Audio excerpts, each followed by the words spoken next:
한국 문화의 흐름을 집중적으로 조명한 이탈리아의 시사주간지 파노라마. 기사의 제목은 한국이 새로운 일본인 이유. 기사는 이어 배우 이민호를 조명하고 김치 이야기를 합니다. 그리고 최근 핫한 이슈였던 방탄소년단의 소속사 빅히트의 사명 변경 및 이타카 홀딩스 인수 소식을 전합니다.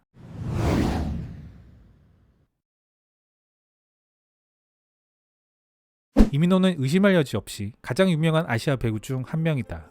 그는 지난 2014년 중국의 연예 매거진이 아시아의 남신으로 선정하기도 했다.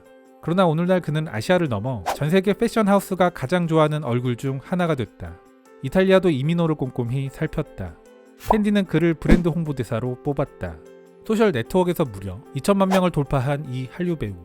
이제 그는 애플 TV 플러스에서 제작하는 첫 번째 국제 프로젝트인 파친코에 참여한다. 이는 이민진 씨의 동명소설을 원작으로 한 것으로 4대에 걸친 한국, 일본, 미국을 오가는 한인 이민자 가족 이야기를 그린 드라마다. 이민호는 범죄 조직과 연계된 부유하고 강력한 상인 한수 역을 맡았다. 그는 비록 주인공은 아니지만 파친코의 체스판에서 중요한 역할을 할 것으로 보인다. 최근 한국에서는 김치를 둘러싼 논란이 있다. 겉으로는 단순해 보이는 이 음식. 그러나 알고 보면 극도로 심오한 이 음식에 대한 관심이 세계적으로 커지자 엉뚱하게도 중국이 등장했다. 꼭 김치를 자신의 유산으로 만들지 않더라도 막대한 역사적, 문화적 유산들을 자랑하는 중국.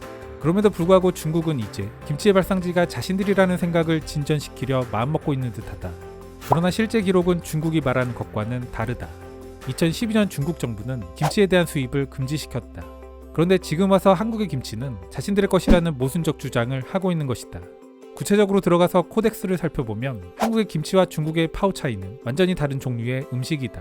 그러나 논란은 가라앉지 않았고 몇 주 만에 한국의 뉴스들에 불을 붙였다. 그렇다면 김치는 어디서 온 것일까? 김치라는 단어는 한국의 고려시대로 거슬러 올라가는 요리책에서 유사한 텍스트들을 찾을 수 있다. 여기에는 조상의 제사에 사용된 여러가지 다양한 종류의 김치들이 나열되어 있다. 또한 한국의 학자 이규보의 시에는 김치 만들기의 준비 과정과 이를 소비하는 것을 묘사한 기록이 남아있다. 또한 조선시대에는 김치에 대해 자세히 언급하고 설명하는 농업, 요리책도 존재한다. 집 뒤의 들판에서 함께 순무, 무, 상추, 미나리, 토란, 자소, 생강, 마늘, 파를 사용해 5가지 양념으로 김치를 만들어. 이 짧은 시 하나는 역사 속 김치를 잘 드러내준다. 중국이 그런 주장을 했다 라는 것에서 그치는 것이 아니라 역사적 맥락에서 이를 살피고 상세하게 고증하는 내용. 외신에서 이런 내용이 나오고 또한 웬만한 국내 언론보다 더 자세하게 검증하는 것이 신기하게 느껴지기까지 합니다. 기사는 여기서 더 나아가 김치에 대해 파고듭니다. 구체적인 레시피 같은 것이 나오는 것은 아니지만 서구인의 관점에서 이 기사만 보면 김치에 대한 배경 지식은 모든 것을 담을 수 있을 정도. 조리법이 완전히 바뀐 적이 없지만 오늘날 김치는 땅에서 자라는 모든 채소로 만들 수 있으며 계절에 따라 300가지가 넘는 종류가 있다. 여기에 지역이나 재료에 따라서도 김치는 달라진다. 그런데 이 다양한 모든 종류의 김치에서도 바뀌지 않는 공통점이 하나 있다. 바로 사용하는 모든 채소를 먼저 소금에 절인 다음 다양한 소스로 양념하고 발효시켜야 한다는 것이다. 전통적으로 지역적 차이뿐만 아니라 각 가정마다의 차이가 존재하는 게 김치다. 다만 한반도의 북쪽 추운 지역에서는 고춧가루가 덜 들어간 상대적으로 묽은 느낌, 좀 더 부드러운 김치가 생산된 것으로 알려져 있다. 반대로 남부의 따뜻한 지역에서는 저장 수명을 길게 하기 위해 소금의 양을 늘리고 여기에 상대적으로 더 많은 고춧가루가 추가된다. 그 결과 남부의 김치는 북부에 비해 매우 매운 음식이 되는 것. 각기 다른 특성들을 가진 이 음식. 그러나 이는 비타민, 미네랄 및 섬유질이 풍부할 뿐더러 우리 몸에 효과적인 이점을 가져다 준다는 사실로 통합된다. 김치는 발효 과정에서 생성되는 긍정적 물질들로 인해 전 세계적으로 우수한 식이식품으로 인정받았다. 미국 잡지 헬스는 항암 효과가 뛰어난 식품 5위로 김치를 꼽았다. 한국에서는 이 음식이 바쁜 도시 생활에 대처하는 데 도움이 된다고 생각하기 때문에 모두가 소비한다. 한국인만 카운트를 해도 1년에 평균 185만 톤의 김치를 소비하는 것으로 추정된다. 보통 10월에서 11월 사이에 열리는 대량의 준비 과정인 김장은 지난 2013년 유네스코 인류 무형문화유산으로 인정받았다. 한국에서는 김장 기간에 가족들이 모여서 다량의 김치를 만들고 가족들과 이를 나눈다. 그뿐 아니라 이웃이나 소외계층과도 이 김치를 함께 나누며 우정을 쌓는다. 과거 김장은 채소가 부족한 춥고 힘든 겨울을 나기 위한 필수품으로 여겨졌다. 이탈리아 TV의 유명인 콘스탄티노 델라는 김치에 대해 다음과 같이 평가했다. 이 천년의 음식 김치는 아주 맛있는 요리일 뿐만 아니라 극단적으로 건강에 좋습니다. 겉보기엔 단순한 요리처럼 보이지만 그 안에는 수십 가지의 채소와 향신료가 들어가 있으며 이러한 식재료들은 그 특유의 풍미를 내기 위해 모두 계산된 것입니다. 그는 마지막으로 한국과 이탈리아가 점점 가까워지고 있다며 한국에 대해 다음과 같이 결론 내렸다. 지금 이 시기 한국은 진정한 문화적, 경제적 붐을 경험하고 있습니다.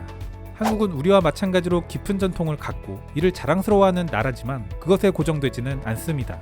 그들은 현대성과 미래를 향한 모멘텀을 갖추고 세계 문화의 하나의 패러다임이 된 나라입니다. 세계의 김치만큼 그 이미지와 대우, 인식 수준이 달라진 드라마틱한 음식이 있을까 싶습니다. 다음은 2011년 세계일보에 올라온 독일 교민의 기고문 중 일부. 당찬 아줌마 한 분이 한국을 다녀오는 길이었다. 그런데 공항의 세관원에게 붙잡히고 말았다. 김치라고 누차 설명했지만 문제는 김치라는 것을 모르는 것인지 아니면 의심스러워서인지 그들이 그 보따리의 내용물을 확인한 것에 있다. 대단한 한국 아줌마는 주눅들기는커녕 한국말로 투덜거리며 짜증스럽게 겹겹이 쌓여진 보따리 하나를 겨우 풀었다. 그 순간 혹시나 하는 의심의 눈초리를 감추지 못한 채 모여들었던 7명의 세관원들은 코를 잡고 순식간에 그 자리에서 사라져버렸다. 그들은 한국 김치 폭탄의 위력을 그리고 한국 아줌마의 힘을 일찍이 알지 못했던가 보다. 어쩌면 김치 폭탄 덕분에 김치보다 더 강한 폭탄 보따리들은 검문조차 당하지 않은 채 유유히 세관을 빠져나왔다. 방탄소년단이 그래미를 집에 가져오지 못했을지 모르지만 그들은 이제 글로벌 음악 산업의 왕이다. 음악계의 세계적인 리더 중 한 명으로 올라선 방시혁 이장은 얼마 전 해외를 향하는 역사적인 계약을 체결했다.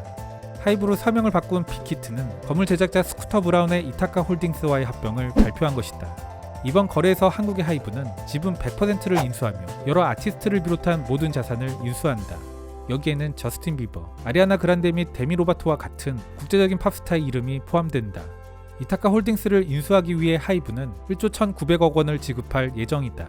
방탄소년단과 저스틴 비버, 단 두 개의 이름만으로도 전 세계 수억 명의 팬들이 주목하는 회사가 된 것이다. 또한 아리아나 그란데는 최근 전 세계적으로 소비된 스트리밍이 900억 개를 넘어섰다. 방시혁 이장은 이번 사건에 대해 다음과 같이 말했다. 이번 새로운 파트너십은 어느 누구도 상상하지 못한 새로운 도전입니다. 두 기업은 그동안 축적한 성과와 노하우, 전문성을 바탕으로 국경과 문화의 경계를 넘어 긴밀한 협업으로 고도의 시너지를 창출할 겁니다. 그리고 스쿠터 브라운은 이러한 혁신적인 시스템이 미국 시장에 통합된 것은 처음이라며 다음과 같이 덧붙였다. 이것은 우리가 역사를 만들고 음악 산업을 더욱 혁신할 수 있는 기회입니다. 하이브의 이타카 인수는 꽤나 인상적인 사건. 완전히 다른 방식으로 벽을 뛰어넘어 버리는 방시혁 이장의 행보가 놀랍게 다가옵니다. K-팝이 세계적인 인기를 얻고 있다곤 하지만 여전히 세계 최대 음악 시장인 미국에서의 활동이 용이한 것은 아닙니다. 이타카 인수는 1차적으로 이를 좀 더 원활하게 만들어줄 수 있을 것으로 기대됩니다. 다만 이는 지나치게 좁은 시야가 아닐까 싶습니다. 그의 목표는 더 원대해 보이기 때문입니다. 길게 보면 세계 최대의 레이블이 혹시 한국에서 탄생할 수도 있지는 않을까 라는 기대감도 한편으론 갖게 됩니다. 그의 행보가 어떤 곳을 향할지, 어떤 결과를 낳을지는 아직 알 수는 없지만 확실한 것 한 가지는 그가 내왔던 성과는 상상을 뛰어넘어 왔다는 겁니다. K-팝을 산업적 관점에서 접근할 때 주시해야 할 첫 번째 인물은 바로 방시혁이 아닐까.